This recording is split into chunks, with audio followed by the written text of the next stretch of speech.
What is up guys? Kalalabas ko lang na expressway and tapos ko na i-shoot yung ating yung aking POV drive nitong Montero Sport Manual.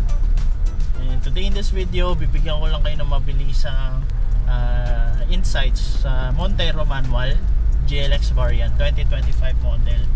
So kung bago ka lang sa channel ko, mahilig ka sa mga ganitong type of content, nasa tamang channel ka. So subscribe ka lang. Ayun. Anyway, let's begin. So what you can see here, medyo may kaunting difference si GLX kay GLS. Bukod sa features or bukod sa variant, syempre obviously may mga features na wala sa GLX na meron sa GLS. Shift knob. Yan. Sa shift knob guys, 6 yung reverse na sa first gear. So para ma-access mo yung first gear o yung reverse, para ma-access mo yung reverse, kailangan mong itulak to pababa. Ganun siya. Sa iba kasing manual, kailangan kang kalabitin pataas eh. Ito naman, push down mo lang tong shift knob. Tapos ano na siya, reverse na yon. Second, itong aircon. Sa pagkakaalala ko, parang hindi ganito yung sa GLS eh. What I noticed guys sa aircon nya, aircon controls nya is kaparehas lang sa Strada. Pare-pares na naman eh. Yung sa Mirage, ganito rin yung look eh. Magkaiba-iba lang ng button, nagkaiba-iba lang placement. Nandito, ito yung switch sa aircon nya. Yan. Ito hazard. Tapos meron din ditong display for passenger airbag. Yan. And then ito yung switch para sa rear aircon. Meron din siyang switch doon, pero since hindi mo siya maaabot, technically hindi mo siya madudukot lang ng mahabang kamay mo, kahit layo-layo, nasa gitna, sa bandang dulo na. Yan. Pero tingin ko maganda rin yung placement niya guys kasi may access yung nasa pinakalikod kung gusto nilang i-adjust, di ba? Commonly kasi in a real world scenario, pag may pasahero, doon palakasan mo naman yung aircon dito, hindi na, ayun, meron na silang kailangan pindutin. Head unit guys, hindi ganito yung itsura ng head unit ng Montero na GLS. So para itong head unit ng ng Mirage tsaka Expander, basic lang, pero Android Auto and Apple CarPlay naman na siya. So gaya na ito, papakita ko sa inyo, ito yung Android phone ko, cable, dito lang siya ilalagay. Yan. All you have to do is make sure na you have a cable for your phone na i-input dito. Make sure it's a high-speed data cable or yung original na cable mismo para ma-recognize siya ng head unit. After nun, may konting installation process lang. Wala pang 1 minute, tapos na. Ayan na. So yan na agad guys. Steering guys, kaparesa sa GLS. So nandito yung audio control. Itong panel na to para sa multi-information display sa gitna. And itong panel dito sa kanan, this is for the cruise control. Ito, cruise control. And itong sa pinakababa, mga buttons dito, ito yung sa infotainment system.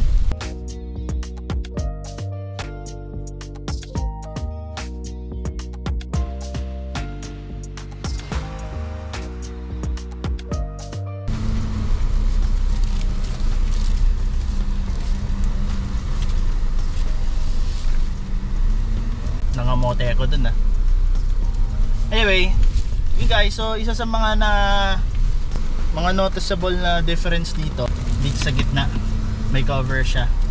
Hindi ko alam kung tatanggal to eh. Parang natatanggal eh kasi may snap lang siya eh, yung part dito. When it comes to the information display guys, gauge, pati pagkaka-placement, pagkakaayos niya, parehas lang na GLS. Yan, syempre guys, since GLX siya, desusi lang yan. Hindi siya yung push start. Kasi mga GLS variant, automatic push start na yun eh. Meron din siyang parking sonar, meron din siyang reverse cam. Yung reverse cam niya matibay, malinaw naman. Kaibahan niya sa GLS, naka 360 camera na siya. Itong visor guys, both visors meron naman siyang ilaw. Tsaka yung mirrors nila meron namang ilaw, vanity mirror. Lahat ng bintana all power, up and down. May napansin din ako guys na sa GLS variant meron, pero dito sa GLX wala. Dito sa may center console sa likod niya, wala siyang outlet. Sa GLS kasi meron. Ito maski port para sa extra charger siguro wala, which is sayang. Sana meron, no? Maski yun lang.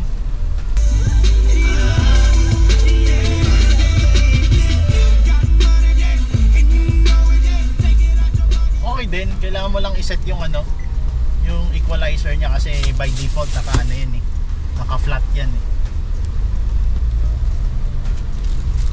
Pero iba pa rin yun sa X-Force guys, iba yung bayo dun. Ito manibela natin, it's still telescopic naman. And I think yun lang munang napansin ko dito sa loob. Doon tayo sa labas, bahagya lang.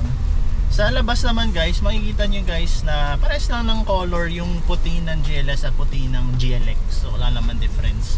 Mapapansin nyo lang guys na sa harapan, yung GLX wala siyang solid line dun sa may kanyang ang tawag nito dito sa kanyang front area. Kalimutan ko na yung term eh.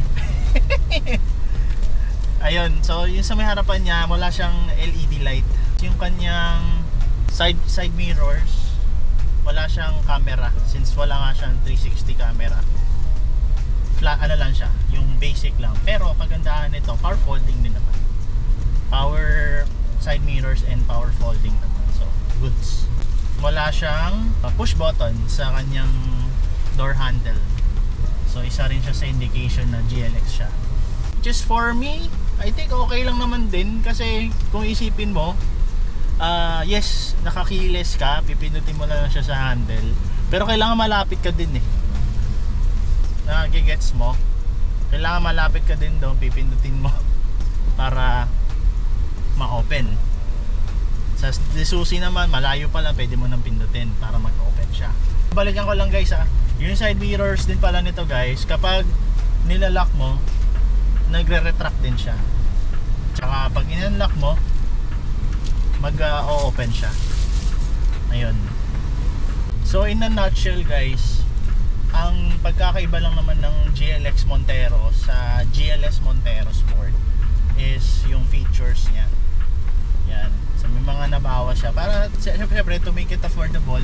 Doon naman tayo sa experience guys, no.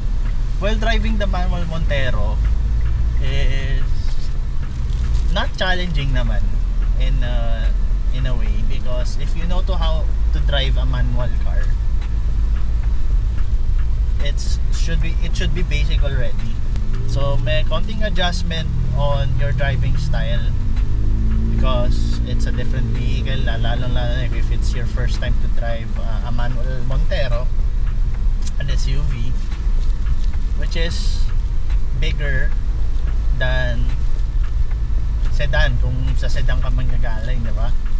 But the thing here is when it comes to driving manual dito sa Montero, the clutch is good naman. It's not that deep, hindi mo siya kailangan tapakan ng sobrang lalim para makuha yung bite. You can feel the bite of the clutch on just doing a half press. Yun. Hindi rin siya matigas tapakan guys. Sakto lang. And sa totoo lang guys, mas na-appreciate ko i-drive yung SUV sa gantong state na manual. Kasi doon mo mapapalabas yung potential niya. Yes, automatic pwede rin naman, but remember, you could only play with it when you shift it into sports mode. Pero kung hayaan mo lang siya na nasa automatic, wala.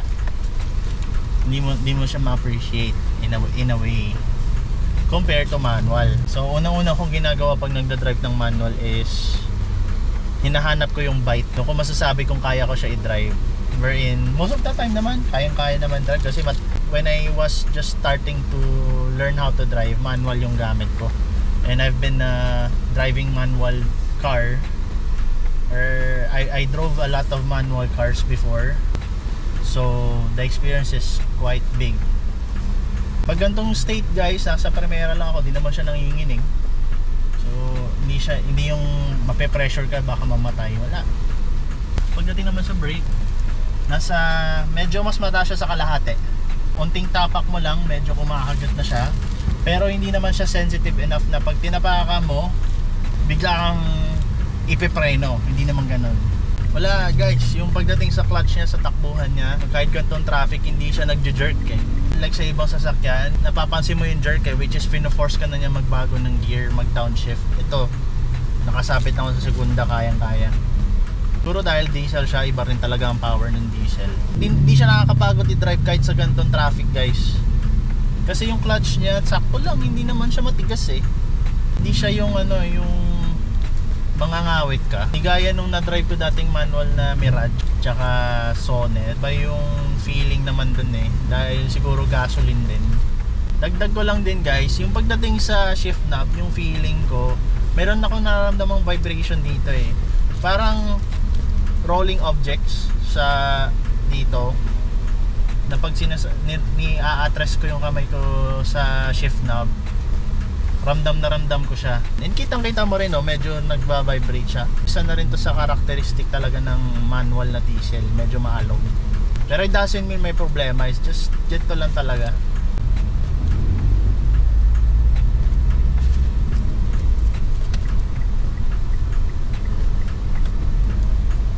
Okay din eh, di ba? Upshift, ay downshift.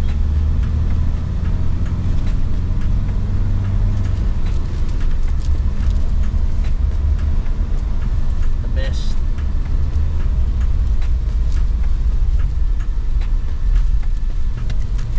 Isa sa in-expect ko na sana meron is yung dito sa multi-information display niya, nakalagay ko anong gear ka na.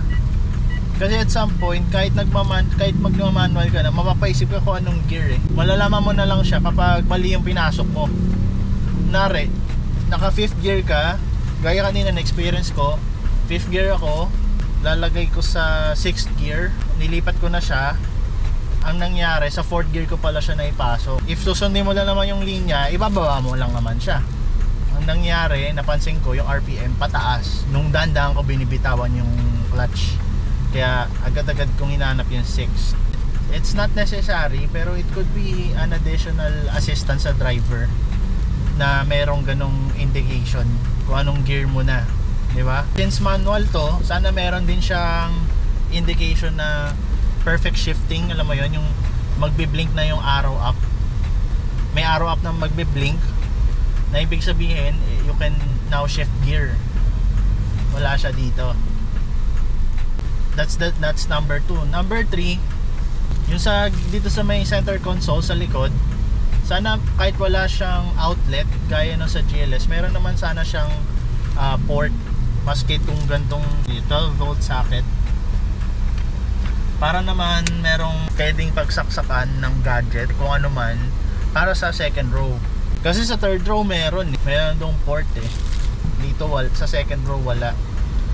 Well, parang sa akin guys, if given the chance na may pera ako, bibili ako ng sasakyan, Montero manual is still a good choice. Bibili rin ako nito. Una, dahil manual siya guys. Dahil kung pairaling ko yung pagiging maramot ko ng konti, malalaman ko na marunong mag-drive isang tao kapag marunong mag-manual doon. Lalo na kung matagal na kasi. Ngayon, nowadays, di ba? Huwag naman sana ma-offend nyo. Yung iba kasi nagdadrive ng sasakyan automatic eh. Sa automatic lang marunong, pero sa manual hindi.